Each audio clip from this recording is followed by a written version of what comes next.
대한민국 중심 채널 KBS 1라디오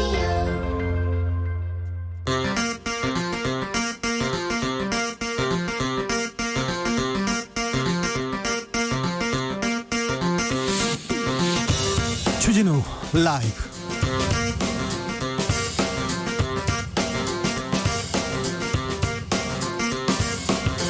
(2020년 5월 8일) 금요일입니다. 안녕하십니까, 주진우입니다. 세계 인류 기업 삼성에 그동안 없었던 것, 바로 노조였습니다. 창사 이래 82년 동안 무노조 경영을 신앙처럼 떠받들던 삼성. 그런데 그제 이재용 부회장이 무노조 경영 폐기를 선언했습니다. 삼성에서 노조를 만들다가 해고돼서 334일째 고공농성을 이어가고 있는 김용희 씨는 이재용 부회장의 사과에 세 번째 단식으로 맞섰습니다. 그동안 삼성의 노조 파괴에 대응해온 민변 박다혜 변호사와 짚어보겠습니다.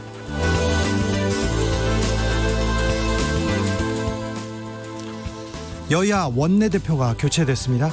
정치 천재 민주당 김태년, 협상 달인 통합당 주호영 두 분 새로운 국회에서는 부디 친하게 지내시길 부탁드립니다. 두 분의 호흡은 잘 맞을까요? 두 분이 잘 이끌어 갈까요? 2부 새 코너 정치연구소 영앤영에서 21대 국회에 보내는 정치 컨설팅 들어보시죠. 다음 주 학생들 등교 개학을 앞두고 있는데 이태원 클럽에서 코로나 확진자가 대거 나왔습니다. 현재까지 15명인데요. 이태원 클럽 확진자 동선이 공개되면서 기준이 모호하다, 사생활 침해라는 지적도 나오고 있습니다. 코로나가 물러가는 줄 알았는데 또다시 우리를 공포로 몰아넣고 있습니다. 지금 우리에게 필요한 건 무엇일까요? 잠깐 인터뷰에서 짚어보겠습니다. 나비처럼 날아 벌처럼 쏜다. 여기는 주진우 라이브입니다.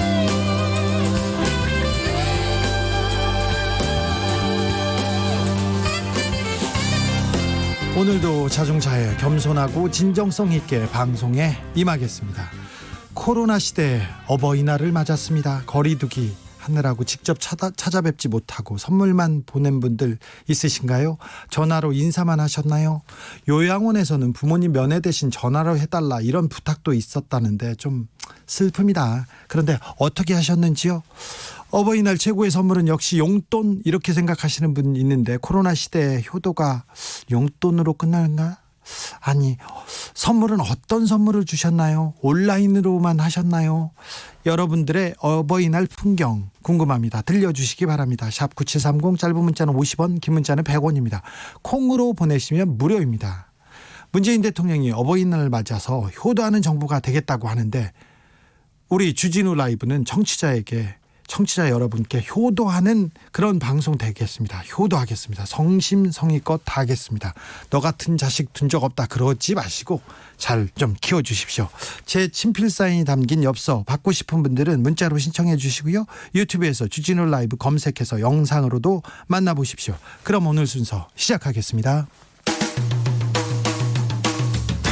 시끄러운 세상, 더 시끄러운 정치, 풀리지 않는 갈등, 꼬이는 일상, 답답하신가요? 저에게 오십시오. 주 기자가 여러분의 답답한 속을 뚫어드립니다. KBS 1라디오 주진우 라이브.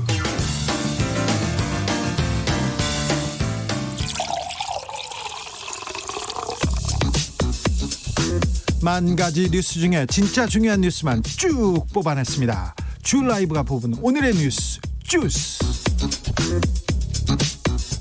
정상근 기자 어서 오세요. 네, 안녕하십니까. 뉴스 오영호에서 쭉 만나다가 오늘 네. 금요일 주스에서 만나게 됐습니다. 네, 주스. 네, 금요일 잘 부탁드리겠습니다. 네, 이름 참 시원합니다. 그렇죠? 네. 달기도 합니다. 네네. 오늘 첫 번째 주스 가볼까요? 네, 이태원 클럽에 다녀온 용인 확진자와 관련된 확진자가 지금까지 모두 15명이 나왔습니다. 네. 원래 방역 당국이 매일 0시 기준으로 그 전날 확진자를 한 차례 발표를 하는데 네. 이번에는 오후에 이 13명의 추가 확진자가 추가됐다. 이런 긴급 발표를 했습니다. 네. 그만큼 다급한 상황이라는 그렇죠. 것이죠. 네. 이들은 지난 6일 이 확진 판정을 받은 경기도 용인시 거주 20대 남성의 접촉자를 조사하는 과정에서 확진된 사례들입니다. 네. 네.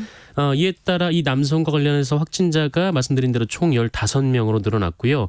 어제는 그 용인 확진자 본인과 친구가 확진 판정을 받았는데 오늘 확인된 13명은 이 남성의 직장 동료 1명 그리고 클럽에서 접촉한 12명입니다. 이 중에는 외국인 3명이 있고요. 그리고 이 성남시 의료원 소속 간호사가 이 클럽에 갔다가 확진 판정을 받아서 수술실이 폐쇄되는 일이 있었습니다. 그리고 이 군 사이버사 간부 1명도 이 지침을 어기고 클럽에 갔다가 양성 판정을 받았습니다. 참.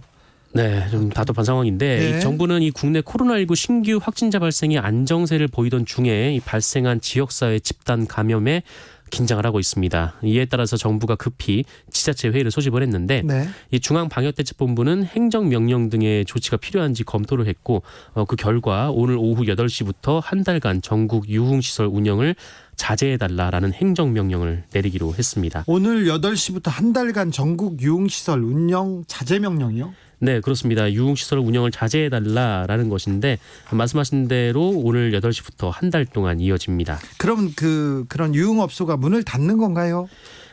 네, 이게 자제 요청이기 때문에 좀 뭐랄까요? 하여튼 뭐 사회적 거리두기가 시행됐을 때 좀 그런 강력한 조치보다는 좀 한 단계 아래이긴 합니다만 지금 서울시에서도 지금 그 관련돼서 조치를 지금 검토하고 있고 그래서 좀 더 두고 봐야 될 것 같습니다. 클럽은 안 됩니다. 밀폐된 공간에서 밀접한 거리를 유지해야 되는 거기 때문에 클럽은 정말 위험하다고 제가 계속 강조하고 있는데요. 네네. 서울시가 이 이태원 클럽을 다녀온 고객들이 1,500명이 넘는다고 발표했어요. 네, 그렇습니다. 이 박원순 서울시장이 오늘 브리핑을 했는데 이 동석한 나백주 서울시 방역통제관이 지금까지 약 1,500여 명이 해당 업소의 명부에 온 것으로 파악되고 있다라고 밝혔습니다. 다만 이 숫자는 명부를 토대로 파악한 것이지 이 정확한 수치는 아닙니다.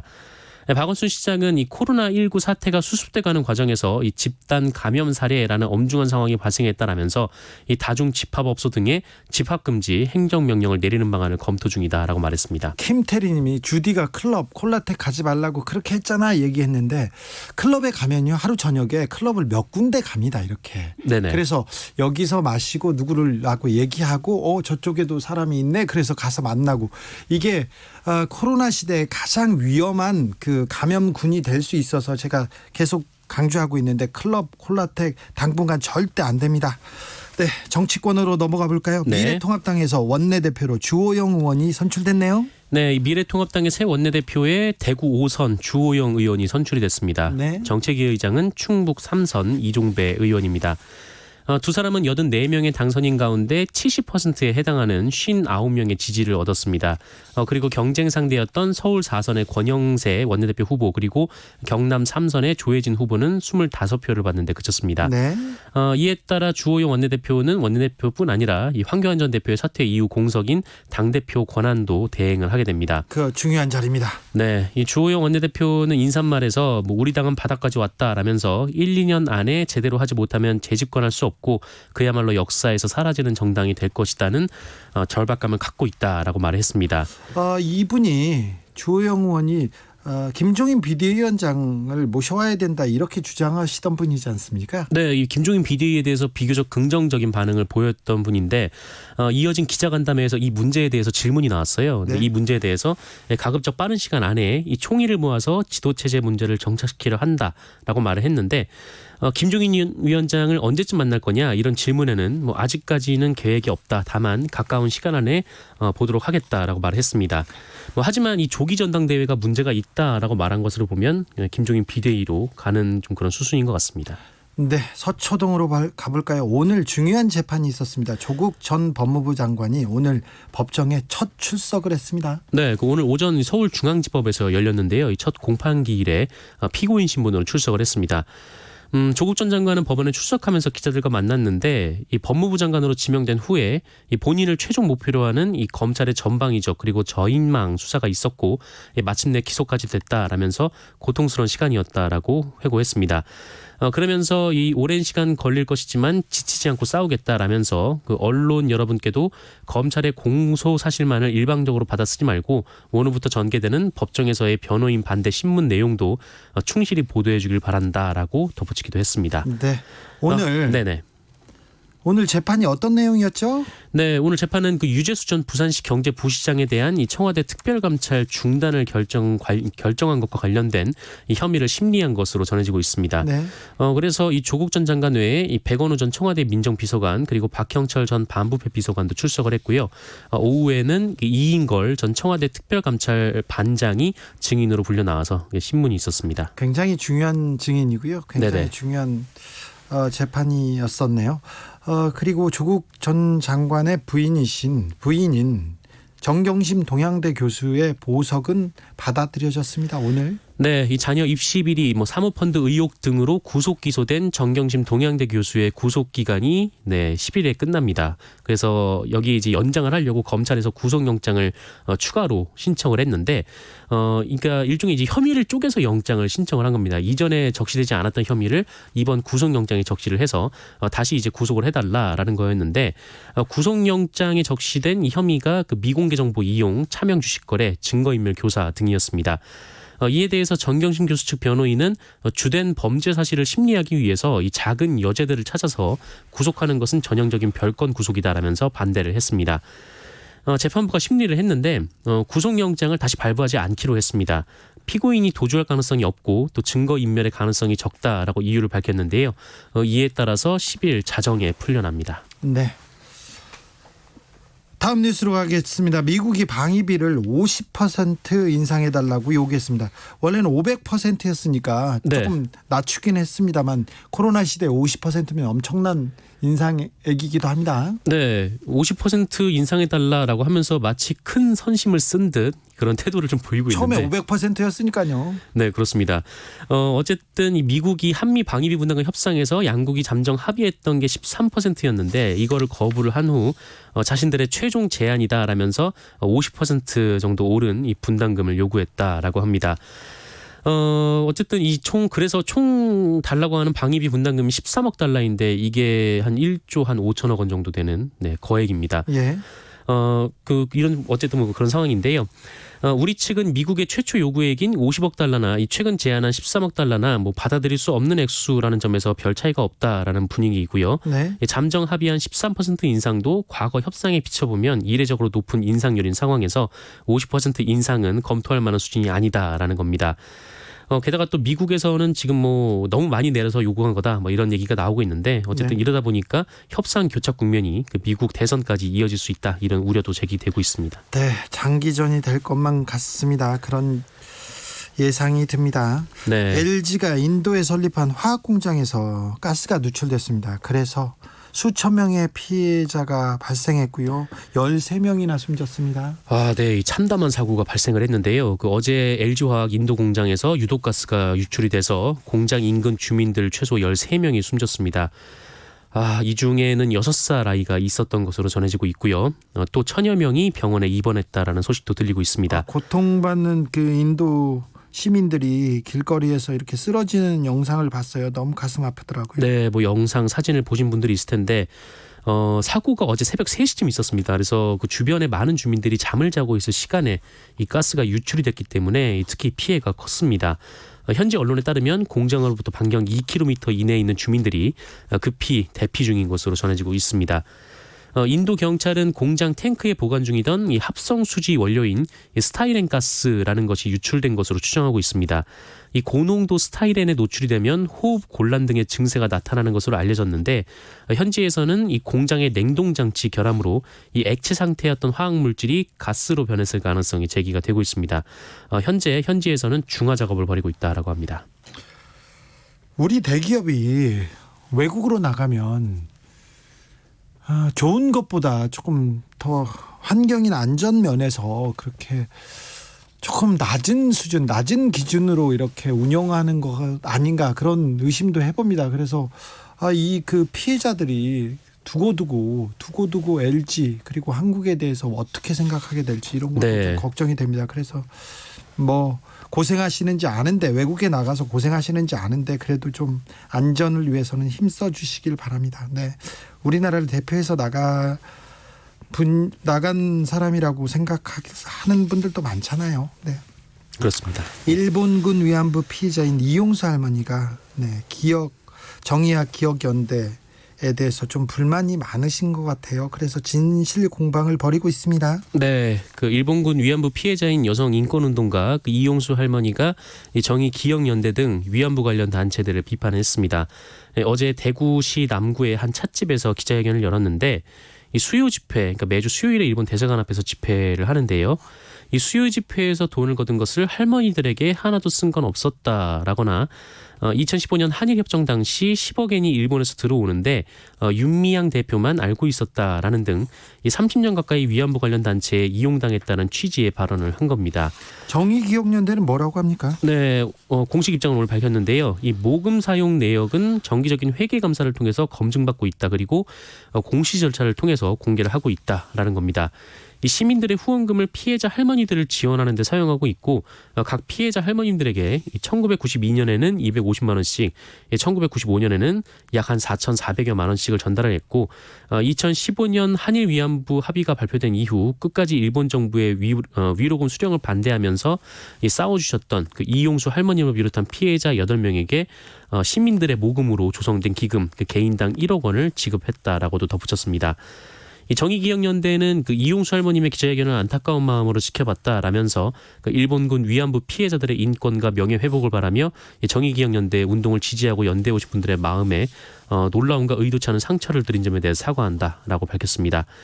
아울러 윤미향 전 이사장이 대표직을 사임하고 국회의원 비례대표로 출마하게 되었을 때 이용수 할머니께서 축하하는 마음과 함께 가족을 떠나보내는 서운함과 이 섭섭함을 당연히 느끼셨을 것이라면서 충분히 이해하고 또 깊게 새겨야 할 부분이다라고 말했습니다. 네, 안타까운 소식인데 이 뉴스를 전하게 되는 일부 신문과 일부 방송은 굉장히 즐거운 기색으로 좀 전하고 있어요. 그리고 일본 내 언론들이 특별히 이 뉴스에 관심이 많은 것 같습니다. 앞으로 진행 사항도 좀 들려주세요. 네, 알겠습니다. 지금까지 주스의 정상근 기자와 함께했습니다. 감사합니다. 네, 고맙습니다. 3909님이 지난번에 코로나 100일 자축 방송할 때 제가 지금은 그럴 때가 아니라고 했는데 자축했다가 이런 사태가 벌어졌습니다. 자축을 누가 했죠? 어떤 사람이 했죠? PD도 진행자도 반성하고 사과하고 긴장의 끈을 놓지 말고 앞으로는 섣부른 낙관론도 펼치지 말아야 됩니다. 섣부른 낙관론 금물이고요. 예, 긴장의 끈을 놓지 말아야 되는 것도 저 동의합니다. 그런데 지금 자축하고 그런 방송 어떤 방송인지 모르겠습니다. 네, 긴장의 끈을 늦추지 말아야 된다는 그 청취자분의 의견 새겨 듣겠습니다. 9755님 어떤 방송이 어떤 진행자가 그랬나요? 네, 저희는 절대 안 그렇습니다. 저희는 항상 긴장하고 코로나19 시대 끝날 때까지 절대 콜라텍 못 가게 클럽 못 가게 계속 외치겠습니다. 9755님 우리 아이들 학교 가야 되는데 정말 협조 좀 해주세요. 의료진, 질본, 중본 이제 좀 쉬게 해드려야 할 거 아닌가요? 막 얘기했는데 저도 애 같아 죽겠어요. 지금은 사회적 거리두기, 생활 속 방역, 마스크 끼고 손 닦고 정말 손 잘 씻고 아직은 코로나 시대에 한복판에 있습니다. 우리나라가 사정이 다른 나라보다 조금 나을 뿐이지 아직 전 세계적으로 너무 어려운 상황에 있어요. 미국에선 지금 2만 명씩 계속 확진자가 늘고 있고요. 아직도 수천 명씩 죽고 있지 않습니까? 일본도 이제 겨우 100명 밑으로 떨어졌어요. 이제 겨우 100명 밑에. 아직도 그 유럽에서는 코로나가 꺾이지 않고 있습니다. 그래서 긴장해야 됩니다. 어버이날입니다. 어버이날 관련 문자 드릴게요. 김민영님은 현금 보내드렸더니 두 분이서 한우 사서 구워 드신답니다.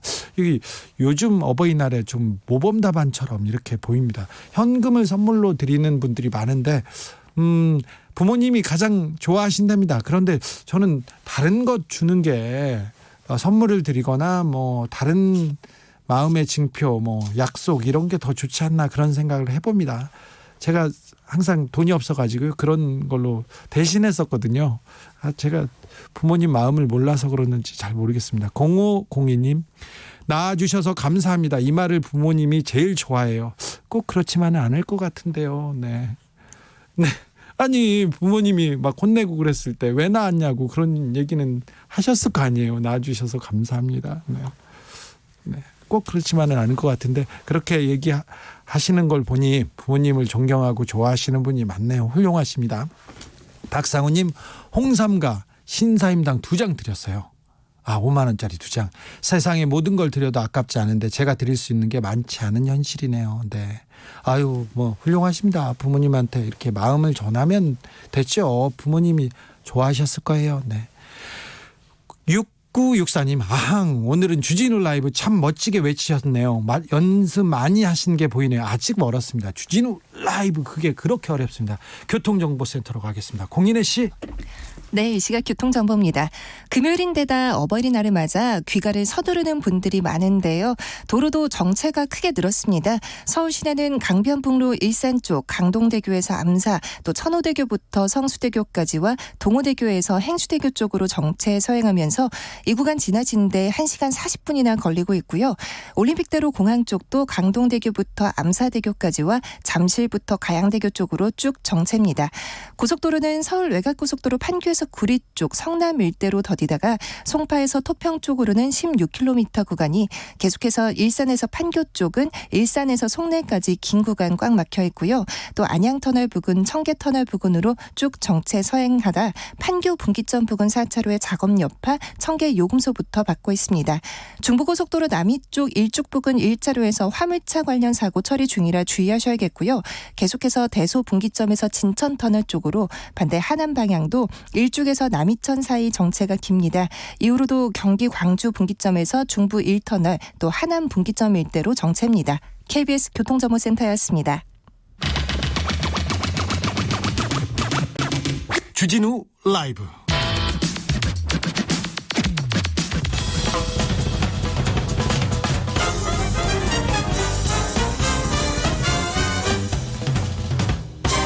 훅 인터뷰. 모두를 위한, 모두를 향한 모두의 궁금증 방심하면 훅 들어갑니다. 훅 인터뷰. 그제 이재용 삼성전자 부회장이 기자회견을 했습니다. 이제 더 이상 삼성에서는 무노조 경영이라는 말이 나오지 않도록 하겠습니다. 삼성은 창사 이래 80년 넘는 기간 동안 무노조 경영을 이어왔습니다. 삼성의 노조 잔혹사. 생각하면 끔찍한데요. 이제는 마침표를 찍을 수 있을까요? 앞으로 과제 짚어보겠습니다. 민변에서 삼성 노조 파괴 대응팀에서 활동하고 계신 박다혜 변호사 모셨습니다. 안녕하세요. 네, 안녕하세요. 박다혜입니다. 네. 삼성 관련 일을 하셨고 민변에 계신데 제가 박다혜 변호사님 처음 뵙니다. 네, 제가 좀 더 활동 열심히 해야겠습니다. 아니 그런 게 아니라 네. 삼성의 노조 파괴 대응팀이 삼성 노조 파괴 대응팀이 민변에 꾸려질 만큼 그 문제가 좀 심각한가요? 네, 그렇습니다. 사실 삼성 민변에 이제 노동위원회가 있는데요. 노동위원회 안에서 특히 삼성의 노조 파괴 문제가 심각하다라고 변호사들이 생각을 해서 따로 대응팀을 만들었습니다. 네. 활동이 좀 잘 되고 있나요? 처음에 수사 진행하고 재판을 할 때는 꽤 활동을 많이 했는데 이제 최근에는 아무래도 얼마 전에 그 이재용 씨가 사과하기 전까지는 조금 활동이 주춤했다가 다시 저희 활동들이 좀 필요한 시점이 온 것 같습니다. 삼성이 노조를 어떻게 다뤘나 이게 그 정치자분들이나 국민들은 잘 모르시는 분들이 많은데요. 최종범 씨란 분이 계셨어요. 염호석 씨란 분이 계셨는데 삼성에서 노조를 만들려고 했죠. 그랬더니 회사에서 감시하고 미행합니다. 그리고는 회사를 못 다니게 하죠.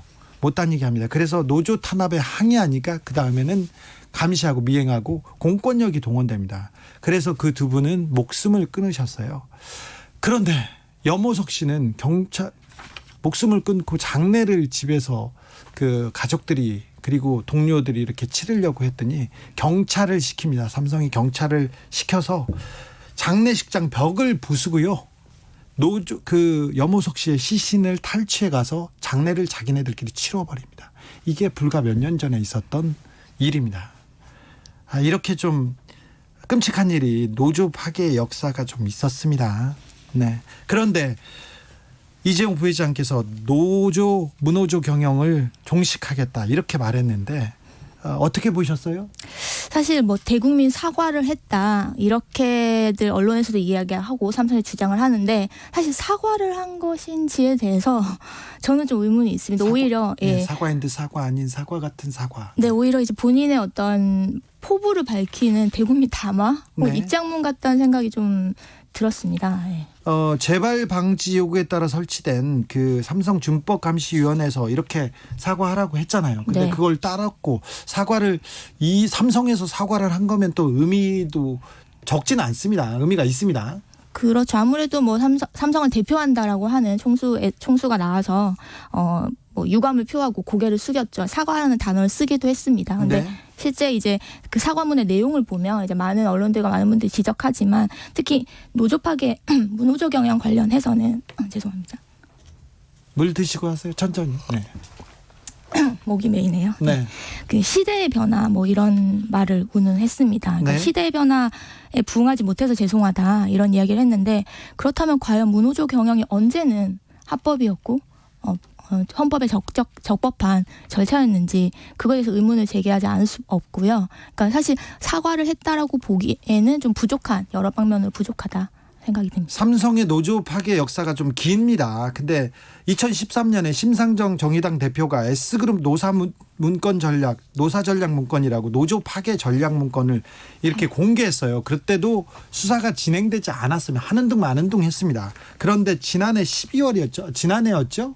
갑자기 노조 파괴 관련된 그 수사가 진행됩니다. 네, 정확히 말하면 수사가 진행된 건 18년 4월경입니다. 그때 MB가 이명박 전 대통령의 그 뇌물 관련 수사를 진행하다가 이제 이 관련의 수사가 진행됩니다. 그렇죠. 제가 다스는 누구 겁니까 하고 분홍색 보따리를 들고 막 다녔지 않습니까? 그래서 이명박 대통령에 대한 수사가 진행됐는데 이명박 대통령의 소송비를 김경준한테 돈 내놔라 그 소송비를 삼성에서 대신 냈습니다.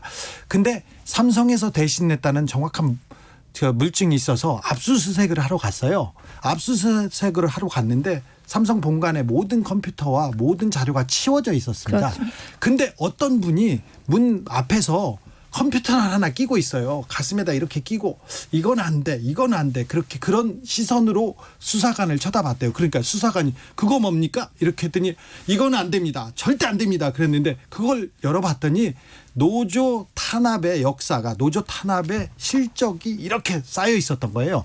삼성에서는 노조를 어떻게 탄압하느냐, 어떻게 감시하느냐가 실적이에요. 어떤 부서는 아예 일이 그 부서잖아요. 네, 맞습니다. 경찰을 채용합니다. 경찰대 출신. 근데 그분들을 채용해서 뭘 하냐면 노조 탄압하지 않습니까? 그렇죠. 감시하고.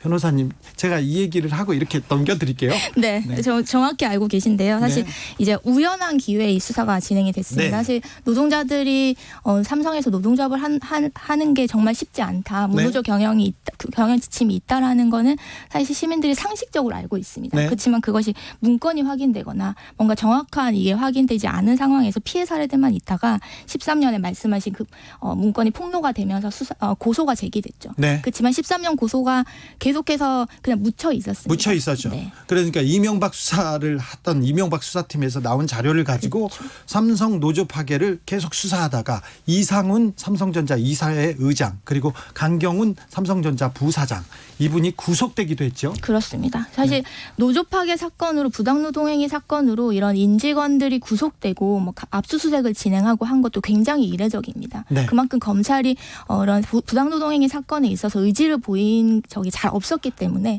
이 사건은 그만큼 이례적이고 큰 사건이었다. 몇 년 전만 해도 네. 검찰에서 삼성 관련된 내용이 나오지 않습니까? 그럼 고개 돌리고 수사 안 했잖아요. 그렇죠. 네, 안 맞습니다. 했잖아요. 네. 이번 삼성 수사에 대한 검찰 그리고 그 진행 과정을 보면 참 검찰이 좀 열심히 한다 그런 부분도 보이죠? 네, 뭐 그 부분은 인정할 수밖에 없을 것 같습니다. 네. 애기빌딩님이 세금 제대로 내기, 노조 설립 허가하기 이 두 개만 해도 삼성이 일이 욕먹지는 않을 텐데 이런 문자 주셨어요. 변호사님도 비슷한 생각이시죠? 네, 저도 그렇게 생각합니다. 네. 만들다님 노조가 생기면 뭐가 좋은 건가요? 노조 생기면 자기들끼리 또 치고받고 자리 싸움하고 그러는 거 아닌가요? 네, 뭐 그 부분은 좀 네, 너무 한쪽만 보시는 것 같고요. 네. 물론 이제 부족한 부분이 있을 수는 있겠지만 기본적으로 노동상권은 헌법상 기본권입니다. 네. 우리 노동자가 개별 노동자가 내 일터에서 정당한 권리를 주장을 하고 내 일터가 더 안전해지길 바라는 그런 마음을 노동자 한 명과 사용자가 주고 앉아서 테이블에 앉아서 교섭하는 건 불가능하죠. 그렇죠. 그렇기 때문에 어렵죠. 네, 그래서 결사체를 만들어서 집단으로 교섭을 하는 것이 그리고 행동을 하는 것이 당연하다라고 우리 헌법에 규정되어 있는 겁니다. 네. 노조가 없으면 사장이나 지휘부에서 저 직원 나 마음에 안 들어 그러면 잘라 그러면 잘랐을 때 그 직원이 이 문제를 자기 권리를 찾기 위해서 정당하게 이렇게 그 주장을 펼치거나 싸우기 어렵습니다. 그렇죠. 그런데 노조가 있으면 그런 부당 노동 행위가 어렵죠. 그럼요. 네, 그런 측면도 있습니다. 조선일보 사설에 이런 내용이 나옵니다. 삼성마저 노조로 인해 경쟁력을 잃게 되면 그 책임은 누가 지나, 이런 구절이 있는 사설이 있더라고요. 어떻게 보시나요? 네, 그걸 보고 저 깜짝 놀랐는데 네. 어떻게 이 맥락과 이 상황을 이렇게 해석할 수 있는지 약간 조선일보다운 대단하죠. 네. 네, 그런데요. 어떻게 좀 놀랍죠? 네, 그렇습니다. 그 어떻게 놀랍다고 알려주셔야지. 웃기만 네. 하시면 그 굳이 설명을 해야 되는 아니, 설명해 만큼이. 주셔야 돼요. 네, 이거 사실 이건 헌법상 기본권 아예 부정하는 맥락인 거죠. 이 노동조합이 있으면 경영에 방해가 된다, 뭐 사업에 방해가 된다라는 관점이 아니고서는 할 수 없는 이야기라고 생각이 듭니다. 삼성의 노조 파괴 전략은 어떻게 좀 실행됐습니까? 그 현장에서는? 그러니까 기본적으로 노동조합이 있는 사업장에서 그 노동조합을 와해하려고 노력하는 그 정도 소극적인 이야기가 아니고요. 네. 전체 계열사에서 광범위한 사찰과 감시를 합니다. 감시. 그래서 조금이라도 뭐 노동조합뿐만 아니라 어떤 문제 제기를 할 만한 MJ라고 부르죠. 삼성은 문제 사원을 다 색출해내서 리스트를 만드는 겁니다. 아니, 문제가 있는 일을 한 게 아니라 문제를 일으킬 만한 사람이면 감시를 시작하는 거죠. 그렇죠. 예, 뭐 크고 작은 임금에 대한 이번 달 뭐 상여금에 대한 문제 제기일 수도 있을 거고, 직장 내에서 일어난 여러 괴롭힘이나 뭐 조금만 이야기가 나와도 그 사람들을 MJ 리스트에 올리고 상시적인 감시 체계를 가동하는 겁니다. 그래서 삼성에서는 임직원들이 시민단체에 기부금을 냈지 않습니까? 후원을 하거나 나는 어떤 정치인이 좋아 이렇게 후원했지 않습니까? 그러면 그 리스트를 다 확인해서 저 사람 문제 사원이 될 것 같다, 저 사람 나중에 문제를 일으킬 수도 있어, 그래서 감시했잖아요. 그렇죠. 그게 이번 판결이 나오면서 사실 좀 부차적으로 확인된 내용들입니다. 그러니까 시민사회, 어떤 시민사회를 불온단체로 지정을 하고 그 리스트를 만들고 그 단체들의 후원한 직원들의 명단을 또 만들어서 그들 역시 MJ가 된 그런 사례입니다. 아, MJ. JY, MJ 그런 거 되게 좋아해요. 그런 거 같습니다. 뭐 NJ고요. 노조는 NJ라고 부르고요. 노조는 NJ라고. 네네. 뭐 삼성에서는 그렇게 이니셜을 부르는 게 좀 특별한데요. 이건희 회장은 A, 이건희 회장 부인은 A 다시, 그리고 이재용은 JY, 그다음에 그 서현은 이서현 씨는 SH, 그다음에 이부진 씨는 BJ 네. 이렇게 부릅니다.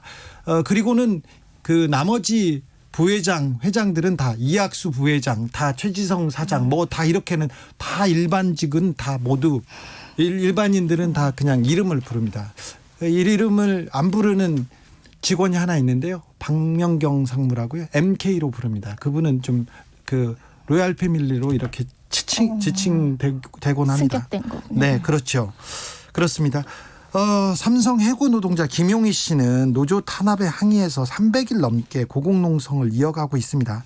이런 분들에 대한 그 보상, 이런 분들에 대한 문제 해결, 이것이 노조 종식의 첫걸음이 돼야 된다는 지적도 좀 있습니다. 네, 맞습니다. 그러니까 사실 사과라는 것이 단순히 사과라는 단어를 쓰고 고개를 숙이는 것이 아니라 과거에 어떤 일들을 했고 그에 대해서 잘못을 인정을 하고, 그래서 이 사람들을 피해받은 사람들에 대해서 어떻게 이 상황을 되돌릴 수 있는지, 조금이라도 배상할 수 있을지, 그리고 앞으로는 어떤 재발방지 대책을 마련할지까지를 포함하는 것이 사과인데, 사실 김용희 씨뿐만 아니라 지금 얼마 전에 판결이 난, 작년에 법원에서 판결이 난 그 사업장에서 이미 해고된 사람들도 있습니다. 네. 근데 그 사람들에 대한 복직도 아직 안 이루어지고 있고, 실제 어용노조를 삼성이 이용을 해서 삼성 에버랜드에서는 민주노조의 교섭권을 박탈을 했습니다. 그렇죠. 근데 그 여전히 어용노조와만 교섭을 하고 있는 상황. 아니, 그러니까 삼성의 무노조를 이제 선언했다 이렇게 이게 말이 안 되는 것이, 삼성에는 노조가 있습니다. 그런데 네. 사측에서 만든 노조인가요? 어용 노조라고 볼 수 있나요? 민주노총 소속에, 뭐 민주노총이든 항공노조 소속에 실제 노동조합이 존재하고요. 근데 네. 그 외에 이제 삼성이 좀 더 키워줬던, 적극적으로 조직하고 삼성이 나서서 만들고 교섭도 가르치고 했던 어용노조가 있었습니다. 네. 그분들 아직도 있죠? 네, 있습니다. 그 어용노조 전 현직 위원장도 지난번 삼성 임직원들 재판 받을 때 같이 공범으로 기소돼서 재판 받았습니다. 아, 그렇군요. 지난해 삼성전자 서비스 노조 와해 공작 혐의로 삼성전자의 이상훈 전 이사회 의장, 네. 강경원 부사장이 유죄 판결 받았어요. 이분들은 두 분은 구속됐잖아요. 네. 이 재판은 어떻게 돼가고 있습니까? 그 두 분뿐만 아니라 총 5명이 구속이 됐죠. 삼성 임직원이. 근데 전체 한 40~50명이 1심에서 유죄 판결을 받았고 예. 지금 항소심 모두 진행 중입니다. 근데 항소심에서 이분들 전부 무죄 주장하고 있습니다. 지금요? 네. 아니 근데 사과를 해놓고 뒤에서는 무죄 주장하고 있어요? 네, 그래서 이 사과 직후에 혹시 항소심 변론 진행하는 중에 입장을 바꿨냐, 혐의 사실에 대한 입장이 바뀌었는지 확인했는데 바뀐 상황은 없습니다. 이분들이 지금 이게 말이 안 되잖아요. 왜 네, 그러면 왜 사과를 해? 문호조 경영 이제 종식하겠다고 했는데 네. 뒤에서는 또 좀 다르군요. 그래서 이게 사과가 사과인지에 대한 확인이 사실 여러 차례로 필요할 것 같습니다. 아, 네. 앞으로 해결해야 될 삼성 문제가 또 있습니까? 이 문제는 또 어떻게 해결해야 합니까? 사실 좀 다 연결되는 문제일 텐데요. 삼성 내부에 이제 노동조합이라는 건 사실 삼성의 어떤 여러 가지 권력을 견제하는 내부 장치 중 하나라고 생각이 드는데요. 근데 삼성에서 뭐 반올림과 같은 여러 단체에서 문제 제기를 있었지만 네. 그 안에서 노동자들이 안전할 권리, 건강할 권리에 대한 그 부분은 사실 아직까지도 많은 부분이 해결되지 않은 채로 남아 있습니다. 그리고 협력업체를 포함하면 정말 많은 노동자들이 그곳에서 일을 하고 있는데 안에서 어떤 구체적으로 알 권리가 보장되거나 어떤 내용들을 주체적으로 확인하는 과정들이 지금 결여된 상태에서 삼성이 일방적으로 제공하는 정보에 기대서 이런 일들이 일어나고 있는 거거든요. 그래서 아무래도 노동조합이 좀 더 민주적으로 조직이 되고 그리고 안에서 노동자들이 자신들이 안전할 권리를 좀 챙겨가는 과정들이 필요할 것 같습니다. 그럴까요? 삼성이 좀 달라지긴 하겠죠?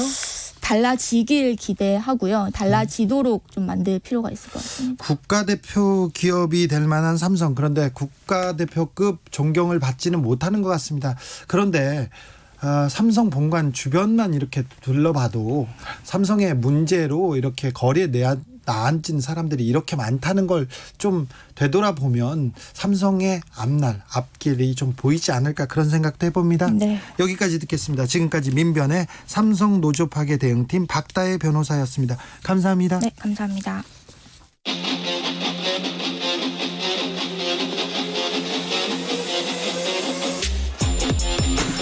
진짜가 나타났다. 악마 기자 주 기자가 전해주는 지옥에서 온 실사. 주진우 라이브.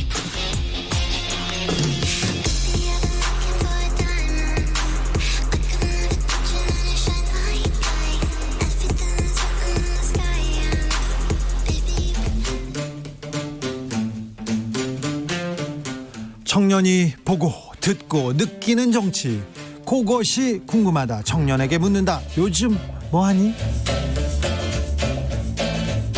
금요일은 영화로 읽는 시사입니다. 오늘 함께할 청년은 영화 리뷰를 전문으로 하는 유튜버입니다. 이름이 라이너네요. 어서 오세요. 네, 안녕하세요. 라이너입니다. 라이너? 네. 라이너 이름이 뭐죠? 제가 무슨 소시적에 네. 그 라이너 마리아 릴케라고 이제 예. 독일 시인을 좀 좋아했어가지고 네. 이름을 라이너로 지었습니다. 네, 저기 생긴 거하고는 전혀 안 어울리십니다. 네네. 아유. 그런 얘기는 많이 들으시죠? 아이 뭐 괜찮습니다. 네. 릴케 씨를 좋아하는군요.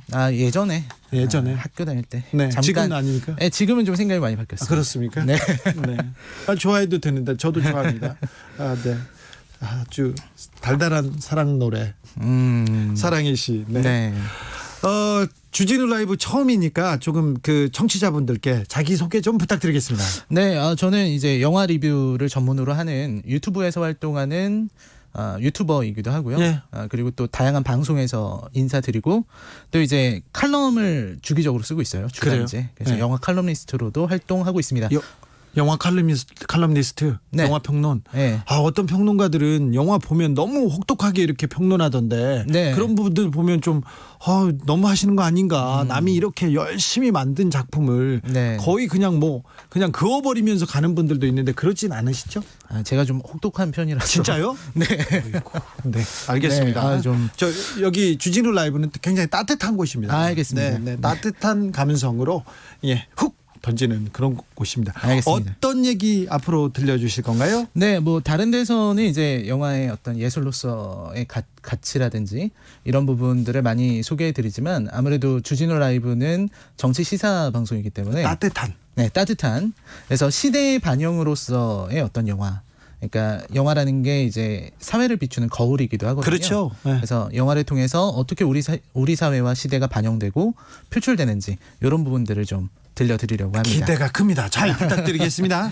자, 네. 오늘 이야기로 가볼까요? 네, 오늘 이야기는요. 봉준호 감독의 시작이라고 할 수 있는 작품을 가지고 왔습니다.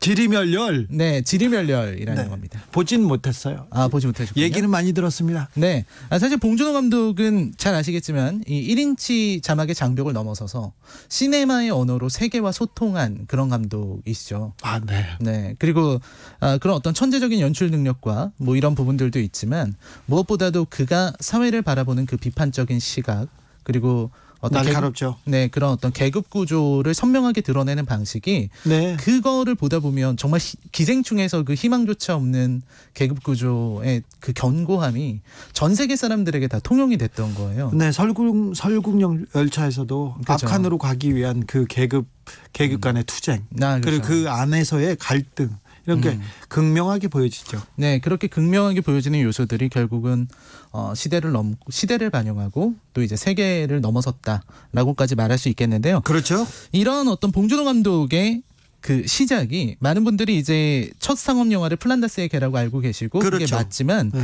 그 전에 단편 영화가 있었습니다. 지리멸렬 네. 어떤 내용인지 어떤 이야기를 담고 있는지 가보지요. 네, 이 지리멸렬이라는 영화는 총 4개의 에피소드로 구성되어 있습니다. 그중에서 단편 옴니버스네요. 네, 옴니버스 영화예요. 그중에서 첫 번째 에피소드가 이제 바퀴벌레라는 영화예요. 네. 이 바퀴벌레라는 에피소드는 연세대 심리학과 교수가 등장을 합니다. 교수. 네, 연세대 심리학과 교수인데 이 교수님이 이제 그 길 가다가 여학생을 보면 좀 따라가기도 하고 조금 이상해요. 네. 근데 자기 연구실에서 이렇게 커피잔을 딱 들고 굉장히 기품 있게 경건하게 앉아서 펜트하우스라는 네. 그런 약간 예전의 야한 잡지를 네. 보고 있는 겁니다. 네. 너무 집중해서 보다가 수업 시간이 좀 늦었어요. 예. 그래서 그냥 대충 놓고 수업 강의를 하러 들어갔습니다. 네. 근데 유인물을 두고 온 거죠. 네. 근데 여학생한테 자네 내 연구실 가서 그 유인물 좀 가져오게 네. 이렇게 얘기를 한 겁니다. 근데 퍼뜩 생각이 든 거죠. 내가 책상 위에 펜트하우스를 놓고 왔는데. 예. 그래서 그냥 헐레벌떡 뛰어가는 거예요. 네. 뛰어가서 그 여학생을 잡는 순간에 여학생이 거길 들어가니까 옆에 있던 책을 집어서 던져서 이 펜트하우스 위로 떨어지게끔 던지는 겁니다. 네. 그러니까 이제 여학생이 물어보죠. 도대체 무슨 일이에요, 교수님? 그러니까 바퀴벌레야. 네. 요게 이제 첫 번째 에피소드 네. 바퀴벌레입니다. 바퀴벌레. 네. 이 두 번째 에피소드는 네. 이제 그 골목 밖으로라는 에피소드예요. 네. 여기에 조선일보 논설위원이 나오시죠? 네, 그렇습니다. 조선일보 논설위원이 나오는데 일단 이 조선일보 논설위원은 아침에 조깅이 취미입니다. 네. 이게 94년도 작품이거든요. 네. 그래서 그때 당시 어떤 대통령의 YS 조깅했죠? 네, 그 조깅을 이어받았는지 추리닝도 똑같은 추리닝을 입고 네. 조깅을 하고 있어요. 네. 그러다가 이제 남의 집 대문에 딱 가서 지치니까 쉬면서 거기 이제 우유 주머니 있지 않습니까? 네. 거기서 그냥 우유를 꺼내서 마시는 거예요. 제 친구도 옆집 우유를 이렇게 맨날 훔쳐 먹는 친구가 있었어요. 그렇죠. 근데 어느 날 학교에 왔는데 눈이 이렇게 한쪽 눈이 이렇게 멍들어가 있더라고요. 매일 같이 우유를 빼먹다가 한 번은 손을 넣었는데 물컹하더래요. 주인 아저씨의 손이 잡힌 거죠. 그래서 이렇게 당했는데 이분은 어떻게 됩니까? 이번에 이제 쭉 마십니다. 네. 그리고 딱 앉아서 마시고 있는데 신문을 돌리는 배달원이 오는 거예요. 네. 배달원이 오니까 자네 신문 좀 주게. 네, 조선일보입니다. 네. 신문을 받고 그러니까 이 배달원은 당연히 이 집 주인이라고 생각하는 거죠. 그렇죠. 그러니까 자네도 우유 하나 먹어. 그래서 우유를 줍니다. 네. 그리고는 신문 확인하고 자기는 가요. 네. 가는데 이제 문이 딱 열리죠. 주인이. 아줌마가 나옵니다. 네. 나와서 너였구나. 예. 누군가 했더니 맨날 너였구나. 근데 이제 그 상황을 조선일보 논설위원이 안 가고 구석에서 여러 거 보고 있는 거예요. 그렇군요. 그때 이제 배달원이 조선일보 논설위원과 추격전을 벌입니다. 네. 여기- 나 아니고 저예요. 그렇죠. 저렇게. 저놈 잡아라 하면서 네. 막 달려가는 거죠. 예. 그 장면이 이제 흔히 채플린 영화 보는 것처럼 굉장히 우스꽝스럽게 막 뛰어가는 모습들이 나와요. 네. 그리고 나서 이제 다음 날 이제 도망가고 조선일보 논설위원은 살아남았습니다. 네. 그리고 다음 날 그 집 앞에 조선일보 사절 이게 딱 붙어 있죠. 그렇게 끝나나요? 네, 그게 이제 두 번째 에피소드. 조선일보 편집국을 이렇게 묘사한 영화 중에 내부자들이라는 영화가 나오는데, 그렇죠. 네, 거기에서 논설위원인가요? 주필 편집국장 이렇게 얘기하다가 막 대사가 진행되다가 갑자기 일본말로 이렇게 얘기하지 않습니까? 네네네. 그때 굉장히 그 장면을 보고 이렇게 뭐 충격을 받았다는 언론인들이 많았습니다. 조선일보 기자들 특별히 충격받더라고요. 그런 일이 좀 있었거든요, 예전에는. 네. 다음 에피소드는요? 네, 다음 에피소드는 이제 고통의 밤이라는 에피소드인데요. 네. 이 고통의 밤의 주인공은요. 서부지검의 부장검사님입니다. 검사 나온다. 언론 검사. 네, 네. 나와야죠. 이 검사님이 이제 처음 시작은 어떤 가든에서 이제 대접을 받고 있습니다. 네. 고기를 잔뜩 드신 거죠. 네. 이제 그분은 이제 아마 접대를 하시는 분은 계속 고개를 숙이면서 뭘 잘 부탁드린다고 계속 얘기를 하고 있어요. 근데 바래다 준다는 걸 거절하고 나는 뭐 택시 타고 가겠다. 그랬는데 택시는 잘 안 잡히고 그래서 버스를 타고 갑니다. 예. 그때 막 무슨 영화 오발탄 보는 것처럼 네. 이렇게 가는데 가다 보니까 이분이 급동이 마려우신 거예요. 예. 네. 여기는 급변. 그렇죠. 네. 여기는 급변하는 정세까지는 괜찮은데 그런 건 안 됩니다. 여기는 격조 있는 방송입니다. 알겠습니다. 네. 어떤 네, 대변이 네. 큰 일이 좀 필요해서 네. 어떻게든 내 집 봐야 된다. 네. 그래서 꼬마한테 화장실 물어보니까 공중 화장실 얘기해 주는데 네. 뭐 다 닫혀 있는 거죠. 네. 그래서 그 아파트에다가 네. 대변을 놓는 겁니다. 네. 그 대변을 놓는데 이제 그 경비 아저씨가 네. 오셔서 막 뭐라고 하고 네. 그러니까 거기다 대고 이제 내가 누군지 알아? 막 나 부장검사야 그러는데 네. 술 취한 사람이 대변 놓고 있는데 네. 그걸 누가 믿겠어요. 네. 말이 안 되잖아요. 예.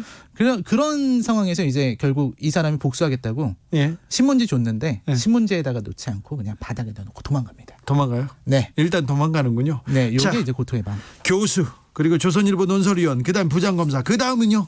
자, 이제 마지막 에피소드입니다. 이 마지막 에피소드에서는 어떤 아저씨가 누워서 집에서 TV를 보고 있어요. 예. 여기에서 토론회가 시작이 됩니다. 네.